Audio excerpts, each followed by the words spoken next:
Ju përshëndes juve, Star, thot dhe Hoxhën, kam një pyetje për Hoxhën. Unë për shkak të amoralitetit jam datat me gruan, por më e keqja është se fëmijët e mi nuk besojnë fjalët e mia dhe shkuan thot me nënën e tyre, kurse mua fare nuk më folin, gati që 2 vite dhe më kanë fy me shumë fjalë të ndyta a për gabimin e nënës së tyre që është e pamoralshme, me çfarë mendimi thot dhe si e komenton Islami këtë? Përshëndetje për Hoxhën. Kjo është ajo çka folëm pak më herët.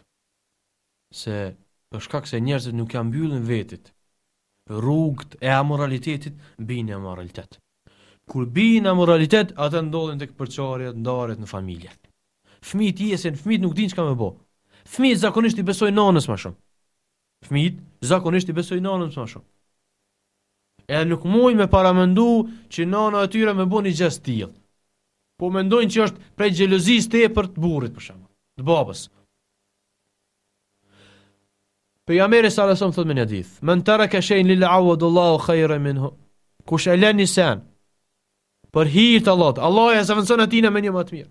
Urna kërkoje një grua e cila është e ndeshme, e cila ka fe, sepse feja e ruan moralin edhe nderin e gruas. Nderi i gruas është nderi i këtij familjes.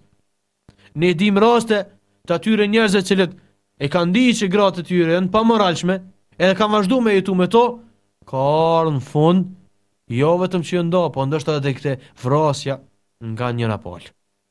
Për çka? Për shkak se fillimisht nuk ja kanë kput rrugët e sherrit, rrugët e moralitetit. Për këtë shkak, ajo çka ka ditë ty, dije që është hajër, nuk e hajër persona. E fëmit, Allahu azza xal, ja boft mundshme që atyre me kuptu hakin. Po e ka ndalu edhe muslimanin mu martu me zinaçarin, me amoralin. Nuk ka mundësi mu bashku. I miri martohet me të mirin, i miri me të keqen s'ka mundësi, e as e mira me të keqen.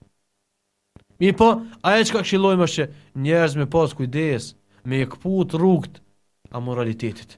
Me mbyll gjitha rrugët e moralitetit, që mos më ardhë të moraliteti në vetveten e tyre, në familjen e tyre, në farefisin e tyre, në rrethin ku jetojnë, në shoqërinë e tyre e kështu me radhë.